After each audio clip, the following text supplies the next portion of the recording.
이렇게 한쪽이 원하지 않는 스토킹은 분명히 범죄입니다. 가해자가 피해자에게 강한 집착과 비뚤어진 지배욕으로 인해서 강력 범죄로 이어질 가능성이 큰 스토킹 범죄. 스토킹 범죄로 매 순간이 불안하고 무섭다는 한 여성이 있습니다. 그녀의 이야기를 들어보시죠.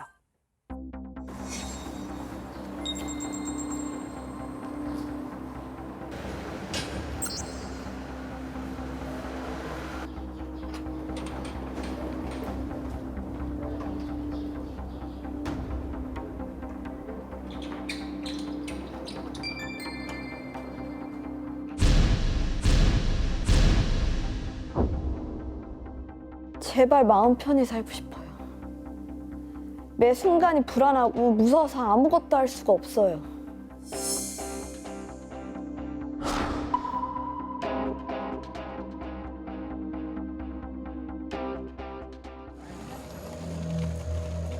민주 씨의 일상을 공포에 떨게 하는 두려운 존재. 그는 누구일까요? 하루도 빠짐없이 오가는 길이지만 민주 씨는 내딛는 한 걸음이 불안하기만 합니다. 마치 소리 없이 따라오는 검은 그림자처럼 민주 씨가 가는 곳 어디든 언제나 딱 그만큼의 간격을 두고 뒤를 쫓는 남자.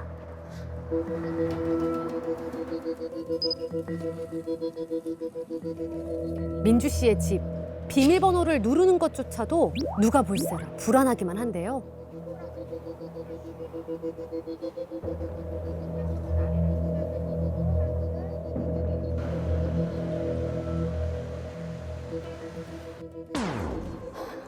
휴, 집안까지 무사히 들어와서야 겨우 한숨을 돌리는 민주 씨.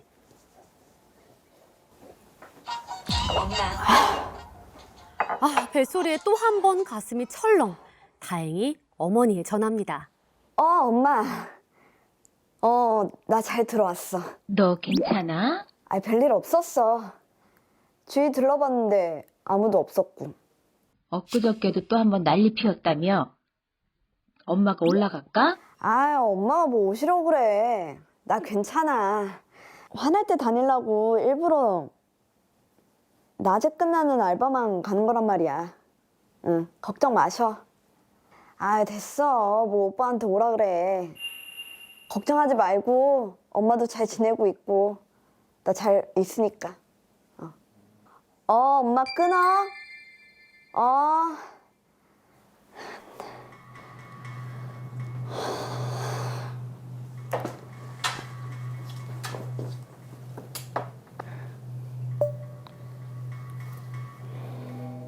지금 상당히 불안해 보이시는데 괜찮으세요?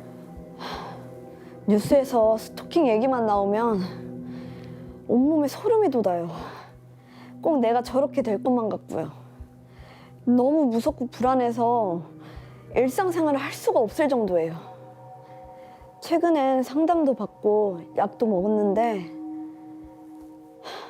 상황이 변하질 않으니까 여전히 힘들죠. 스토킹을 하는 사람이 아는 사람인가요? 전 직장에서 만나서 1년 정도 사귄 사람이었어요. 처음엔 이런 사람이 없다 싶을 정도로 잘해줬거든요. 그런데 어느 날부터 의심하고 집착하는 게 점점 심해지더니 폭력까지 휘두르는 거예요. 데이트 폭력이요. 도저히 견딜 수가 없어서 헤어지려고 했죠. 그때부터 협박이 시작됐어요. 폭력을 견디다 못한 민주 씨가 전 남자친구인 현우 씨에게 어렵게 얘기를 꺼냈습니다. 못 참겠어. 우리 이제 그만 만나자. 미안해. 내가 잘못했어. 매번 이런 식이지? 우리 이제 그만 만나자. 넌 내가 죽는 걸 보고 싶어서 그래? 순간 무섭게 돌변한 현우 씨. 하지만 여기서 끝이 아닙니다. 매일 집 앞에 찾아왔어요. 다니던 직장도 찾아와서 피해를 주니까 결국 퇴사하게 됐고요. 늦은 시간에 밖에 나가려니까 무서워갖고 낮 시간이 끝나는 아르바이트만 하고 있었어요. 문자나 전화도 끊임없이 오고요. 이제 어디에선가 제 일거수일투족 다 보고 있는 것 같고 또 무슨 짓거리라도 할까 봐 겁이 나서 제 일상생활도 다 망가졌어요.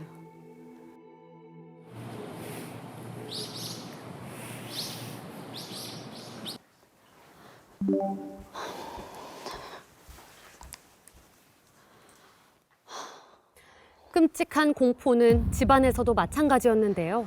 만나자는 애원이 가만두지 않겠다는 협박으로 이어지고 심지어 꽃이나 인형 따위의 선물을 현관문 앞에 둔 날이면 극도의 공포에 시달려야 했죠. 물론 이 힘든 상황을 견디다 못해 경찰의 도움을 간절히 바란 적도 있습니다. 혹시 경찰에 신고할 생각은 안 하셨어요? 몇 번이나 신고를 했지만 제대로 해결되지 않았어요. 신고가 반복되니까 경찰 조사를 받았나 본데 그때는 합의를 해달라고 괴롭혀서 마지못해 합의를 해준 적도 있어요. 그 당시엔 반의사 불벌죄 때문에 협의를 해주면 처벌받지 않는다고 하더라고요.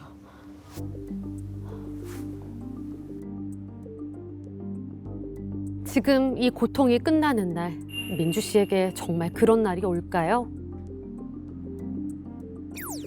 욕심 없이 평범한 일상. 그건 다시 오지 않을 희망인 걸까요?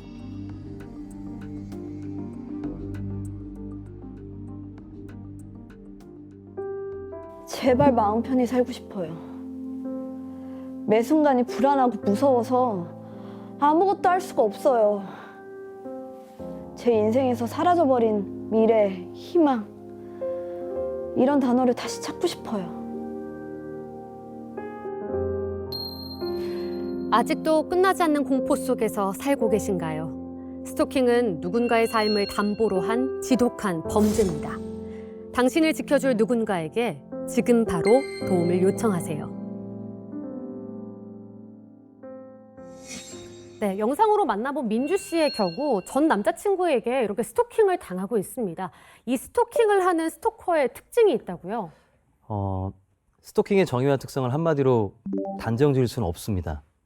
근데 대부분의 스토킹 범죄자들은 특정한 목적을 가지고 피해자에게 일정 기간 동안 여러 차례에 걸친 반복적인 행동을 하고 그 행동의 강도가 점점 강해진다는 특성이 있습니다. 네.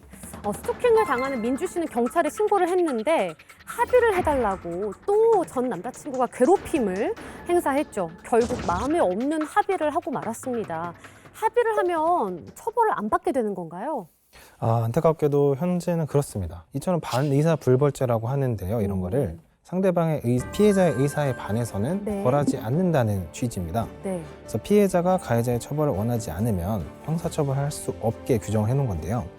스토킹 처벌법이 스토킹을 반의사 불벌죄로 규정한 관계로 네. 스토킹 신고 이후에 경찰이나 검찰 수사 단계에서 합의가 이루어지거나 아까 말씀드린 것처럼 그 합의서에 처벌을 원하지 않는다는 의사를 표시하게 되면 결과적으로 검찰은 공소권 없음으로 사건을 종결하게 됩니다. 그렇군요. 자, 그렇다면 이렇게 스토킹 피해로 경찰에 신고를 하면 자, 그러면 어떤 조치가 내려지나요? 우선 신고 접수 방법에는 네. 112 신고가 있고 상담 전화가 있고 방문 신고 총 3가지가 있습니다. 그렇군요. 신고 접수 후에는 현장에 지역 경찰이 출동을 하여 현장에서 진행 중인 스토킹 행위를 확인한 후 다음과 같은 4가지 응급 조치를 반드시 취해야 됩니다. 네. 첫 번째, 그 행위를 제지시키고요. 중단 통보를 합니다. 하지 말라는 중단 통보를 하고 그 후에도 행위를 지속적 또는 반복적으로 할 경우에는 처벌까지도 경고할 수 있습니다. 네. 두 번째, 스토킹 가해자와 피해자를 반드시 분리하여 서로 다른 공간에서 조사를 해야 됩니다. 피해자에게 현재 신고 관련 내용뿐만 아니라 과거의 스토킹은 물론 범죄 행위 여부를 확인할 수 있는 증거까지도 확보할 수 있습니다. 세 번째, 피해자에게 가해자의 행위가 반복 가능성이 있을 경우에는 긴급 응급 조치 및 잠정 조치 등의 절차를 안내합니다. 네 번째, 피해자가 동의했습니다. 저 어디 갈게요라고 동의한 경우에는 스토킹 관련 피해 상담소 및 보호시설로 인도를 할 수가 있습니다. 네, 그렇군요. 또 나름 이렇게 좀 체계적으로 네, 4가지가 있습니다. 4가지 스텝이 좀 정리가 되어 저희 있는 것 같네요. 경찰관이 직접 할 수가 있습니다. 네. 자, 그런데 경찰에 신고한다고 그게 다는 아니죠? 물론 경찰에 신고하는 것만으로 스토킹을 막을 수 있는 것은 아닙니다. 네. 하지만 접근금지 가처분 신청하지 않더라도 경찰에 피해 사실을 신고하는 것은 꼭 해야 합니다. 그 이유는 경찰의 직간접적인 보호가 시작될 수 있기 때문인데요. 네. 아까 말씀드린 워치 지급이나 별도로 출퇴근 혹은 등하교 시간에 맞춰서 주거지 주변 순찰을 강화하는 등 조치를 받을 수도 있습니다. 네, 근데 보통 이 피해자들은 이런 스토킹이 시작이 되면 우선 굉장히 두려움에 떨 것 같아요. 안 그래도 무서운데 경찰에 신고를 한다라고 생각을 하면은 또 그것 또한 굉장히 무서울 수 있을 것 같은데 어떻게 생각하세요? 그래 무서워도 일단 신고를 해야 되는 이유가 뭐냐면 네, 일단 무서움의 이유는 두 가지입니다. 내가 신고를 혹시 했을 때 보복. 그 보복에 대한 두려움이 그렇죠. 하나가 있고 네. 아 내가 괜히 신고를 해서 일을 키우나? 괜히 이거를 일로 만드는 건가? 이런 식의 생각할 수 있거든요. 네. 심리적 부담이 있는 건 사실인데 그렇죠. 근데 일단 경찰에 신고를 해서 내가 보호받을 수 있는 수단을 만들어 놓는 게 저는 네. 중요하다고 생각합니다. 우선 신고를 하시고 경찰한테 보호를 받는 게 순서이겠네요. 예. 그렇군요. 자, 그렇다면 스토킹 범죄와 관련해서 지자체에서도 다양한 노력을 기울이고 있다고 하는데 어떤 노력을 하고 있나요? 경찰과 지자체에서는 주거 밀집 지역을 대상으로 안심 기갑길 조성이나 또는 가로등 설치나 그리고 이제 버스 정류장 같은데 이제 안심 부스 조성이라는 게 안심 부스라는 게 있습니다. 들어가서 문을 잠그면 밖에서 문을 못 여는 예, 그런 것들에 이제 노력을 기울이고 있습니다. 서울시의 경우에는 스토킹 피해자 보호 지원 종합 대책에는 여성 긴급 전화 1366을 통한 스토킹 피해자 원스톱 지원 사업과 네. 스토킹 피해자를 위한 보호 시설을 운영 중이고 또한 그 출퇴근 동행 서비스를 지원할 뿐만 아니라 네. 사각지대 해소를 위한 CCTV 등의 서비스를 제공하고 있습니다. 그렇군요. 자, 강동구의 경우는 어떤가요? 예, 서울시 강동구의 경우 주거 침입 등 범죄 우려 대상자에게는 휴대전화로 현관 상황을 실시간 확인할 수 있는 스마트 초인종, 그리고 외출 시 가정 내 상황을 확인할 수 있는 가정용 CCTV, 그리고 위급 상황 발생 시 버튼을 누르면 CCTV 관제센터와 연결돼 경찰 출동이 가능한 안심 비상벨 서비스, 그리고 부재 중 현관문 열림이 감지되면 스마트폰 알림이 울리는 문 열림 센서 등 안심 장비 4종을 지원하고 있습니다.